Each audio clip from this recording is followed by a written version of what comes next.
Okay, so were looking at, we looked at the concept of torque in terms of its magnitude, where you have a force, you have some vector position, you have a sine of an angle between force and this vector position, and we can get a good sense of this by imagining that we're trying to open a door about its hinge, and so this is sort of like a floor plan for some room. The door can rotate this way, and you can imagine, right, if you normally pull a door this way with a force, you'll clearly rotate the door, open it up this way, and so you're rotating about an axis this way, and we therefore want some notion of a vector for torque, which gives us a sense of rotation about some axis, and such that if, for example, we pull the door, which we don't ever do, that way, away from the hinge, of course, we won't get any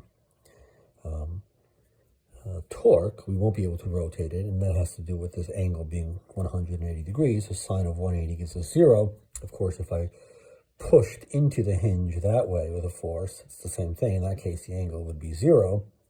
F and R would be aligned. And so we're generally motivating an expression for torque, which is a vector, which is force acting on an object times a cross product, a vector product with another vector, F cross R, producing a vector torque. So where F and R, so F, the R vector is, F is applied on some object, say the doorknob, and these could be to all the different directions, and R is to the hinge, and this gives us a sense of whether or not we can rotate about the hinge. So the idea that if these two vectors are in the same direction, right, this way or in opposite directions, R is to the hinge and F is opposite, this should always give us 0. So parallel or anti-parallel vectors give us 0 vector product. So this allows us to think about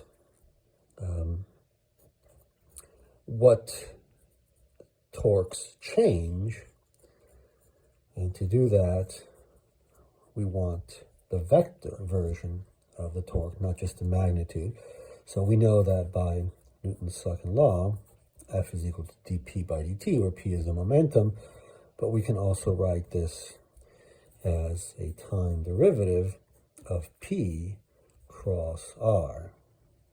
And that's because, let's do this, let's get this same thing back, plus, so dp by dt cross r plus p cross dr by dt, but this is just velocity, right?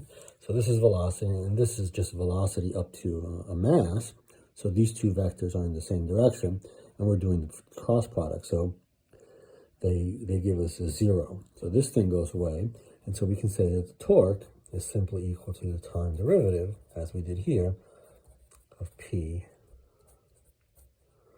cross r. And so torques can change this quantity, which we call angular momentum. So this is momentum about some point. So we have this relationship where this fancy L is this momentum about some point, the angular momentum.